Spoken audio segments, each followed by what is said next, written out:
오늘 우리는 이 세상에서 가장 조용하고 가장 낮고 그렇지만 가장 위대한 사건을 기념하기 위해서 우리가 한자리에 모였습니다. 온 천하를 구원하실 하나님의 아들이 이 땅에 오신 장소는 로마 황제가 사는 화려한 궁전이 아니었습니다. 베들레헴의 어두운 마구간, 짐승들이 사는 우리, 그리고 그가 누이셨던 것은 말 밥통입니다. 말구이라고 하죠. 오늘 우리가 읽었었던 누가복음 2장의 내용 가운데 앞에 1절부터 5절은 예수님이 예루살렘에서 탄생하게 된 정치적, 역사적 배경을 설명하고 있습니다. 1절은 이렇게 말해요. 그때 가이사 아우구스토가 명령을 내려서 천하로 다 호적하라 했다라고 했는데 역사적 고증에 따르면 이렇습니다. 예수님이 탄생하실 당시에 세상을 다스리고 있었던 사람 로마의 황제 가이사 아우구스토였습니다. 성경 그렇게 번역했는데 아까 제가 말씀드렸듯이 가이사 아우구스토는 우리가 세계사에서 배웠었던 로마 황제 아우구스투스를 가리킵니다. 그의 본명은 가이우스 옥타비우스였습니다. 근데 이 사람이 여러분 우리가 케사르, 시저 그러면 머리에 떠오르는 사람 있죠. 로마의 그 유명한 황제 줄리어스 시저. 브루투스에 의해서 살해당해서 죽은 사람 말입니다. 근데 이 가이우스 옥타비우스의 외삼촌이 누구냐면 율리우스 카이사르입니다. 방금 얘기한 줄리어스 시저입니다. 근데 그가 암살된 후에 그 시저가 유언을 남긴 유언장이 발견됐는데 그 유언장에 따르면 양자로 이 가이우스 옥타비우스를 내 양자로 삼으라 라고 했습니다. 그래서 이 가이우스 옥타비우스가 줄리어스 시저가 죽은 다음에 양자로 입양되고 난 다음에 옥타비아누스로 이름이 바뀝니다. 근데 BC 27년에 로마의 원로원으로부터 호칭을 하나 받죠. 그 호칭이 뭡니까? 여러분 잘 아시듯이 그 호칭이 아우구스투스입니다. 이 아우구스투스라는 호칭을 받았는데 그 받은 사람이 옥타비아누스예요. 이 아우구스트라는 호칭의 이름이 뜻이 뭐냐, 의미가 뭐냐, 이건 고유명사가 아니고 보편명사예요. 그래서 로마 황제 뒤에 훌륭한 로마 황제에 누구든지 아우구스투스라는 명칭을 붙였습니다. 의미는 숭고한 자, 고귀한 자, 가장 높은 자, 쉽게 말하면 대빵, 최고 이런 뜻입니다. 이 가이사 아우구스토, 즉 카이사르 아우구스투스가 실권을 잡은 지 얼마 후에 로마 제국의 통치 기반을 든든히 하기 위해서 로마 제국 전역에 걸친 국세조사, 즉 인구조사를 했습니다. 1절에서 그때 가이사 아우구스토가 명령을 내려서 천하로 다 호적하라 했으니 이 말이 바로 그것을 가리킵니다. 아우구스투스가 호적하라는 명령을 내린 것은 세금 재원을 확보하고 유사시 군대 동원 능력을 조사하기 위한 호구 등록, 즉 인구조사였던 것입니다. 이렇게 당시의 역사의 중심에는 로마 황제가 있는 것처럼 보입니다. 그의 이 한마디 명령은 전 세계를 움직일 수 있었습니다. 그러나 성경은 이 거대한 로마 황제의 명령 뒤에 숨어서 역사하시는 하나님의 섭리를 보여줍니다.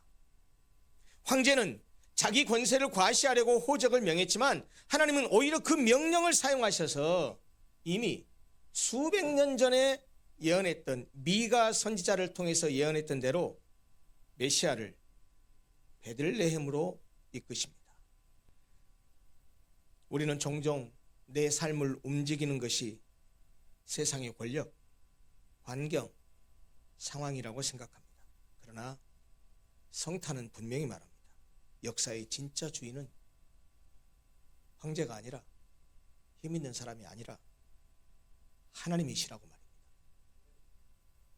지금 우리가 이해하지 못하는 일들 속에 있다 할지라도 하나님은 구원의 계획을 이루어가고 계시고 우리를 향한 당신의 뜻을 계속해서 실행해 가고 계십니다. 이렇게 철저한 하나님의 계획과 주권 속에 오신 예수 그리스도의 탄생이 과연 어떤 의미가 있는 것일까요? 오늘 본문을 통해서 몇 가지만 간단히 나누려고 합니다. 첫째, 성탄은 낮아지심의 사건입니다. 7절에 이렇게 말합니다. 첫 아들을 낳아 강보로 싸서 구유에 뉘었으니 이는 여관에 있을 곳이 없습니다. 하나님의 아들이 태어나실 자리가 없었습니다. 여관에는 방 하나 없었고 결국 짐승들의 밥통이 그분의 요람이 되었습니다. 이것이 바로 하나님의 철저한 자기 비하를 보여주는 역사적 사실이요, 그 사실을 통해 보여준 상징이기도 합니다. 온 우주를 지으신 하나님께서 마구간에 누이신 이유는 분명합니다. 누구도 그분 앞에서 나는 너무 천하고 더러워서 주님께 나아갈 수 없습니다 라고 말하지 못하게 하기 위해서 그분이 가장 비천한 곳에 오신 것입니다. 주님은 가장 낮은 자리로 내려오셔서 우리 가운데 가장 낮은 자도 품으실 수 있는 그런 길을 여셨다라는 것입니다. 오늘 우리가 성탄을 감사해야 될 이유는 나 같은 비천한 죄인을 품기 위해 낮고 비천한 자리에 주님이 오셨기 때문입니다. 두 번째, 성탄은 버려진 자들에게 먼저 주신 기쁜 소식입니다. 본문 8절을 보면 주님의 탄생 소식을 가장 먼저 들은 사람이 누굽니까? 들에서 양을 치던 목자들이었습니다. 여러분 아시겠지만 당시 목자는 사회적으로 가장 천대받던 사람들 중에 하나였습니다. 증인으로도 인정받지 못했었고요. 이들은 늘 바깥에서 떠돌며 살아가던 존재들이었습니다. 양떼를 치는 것, 목축업이라고 말하죠. 목축업은 정주해 있는 산업이 아니에요. 계속해서 지역을 옮겨 다니는 거예요. 정착을 못해요. 항상 떠돌이 생활을 했던 사람들이에요. 그런데 하나님은 왕궁도 아니고 종교 지도자들의 집도 아닌 그 들판의 목자들에게 먼저 복음을 주셨습니다.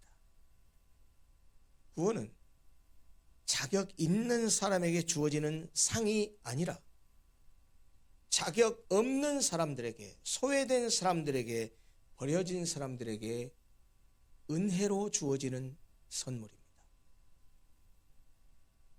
천사의 메시지는 분명합니다. 무서워하지 말라고 했습니다. 성탄은 두려움을 몰아내는 복음입니다.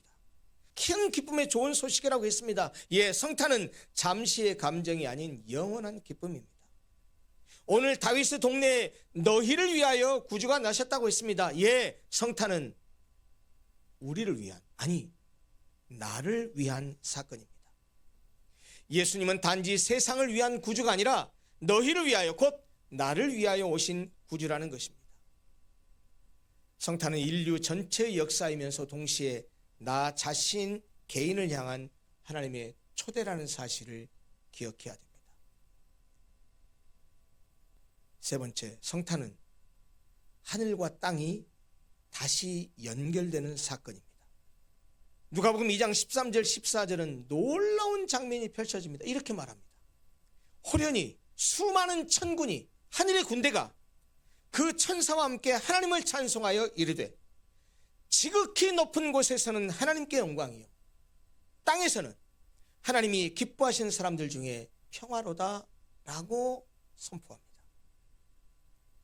죄로 인해 끊어졌던 하늘과 땅이, 죄로 인해서 가로막혔던 사람과 하나님 사이가 예수님의 탄생으로 그 벽이 허물어지고 예수님의 탄생으로 다시 인간이, 죄인이 하나님과 연결되게 되었습니다. 성탄은 그러기에 하나님께 영광이 되고 그러기에 땅에는 평화가 회복되는 사건입니다. 이 평화는 단순히 전쟁이 없는 상태를 말하는 것이 아닙니다. 성경이 말하는 평화는 하나님과 다시 화목하게 된 관계가 회복되는 데서 오는, 히브리 말로 말하면 샬롬입니다. 엔 샬롬, 샬롬이 없던 시기에서 샬롬의 시기로 그렇게 뒤바뀌는, 역사가 바뀌는 사건이 바로 예수님의 오심이요, 그날이 바로 오늘 성탄절, 그날을 기념하는 날입니다.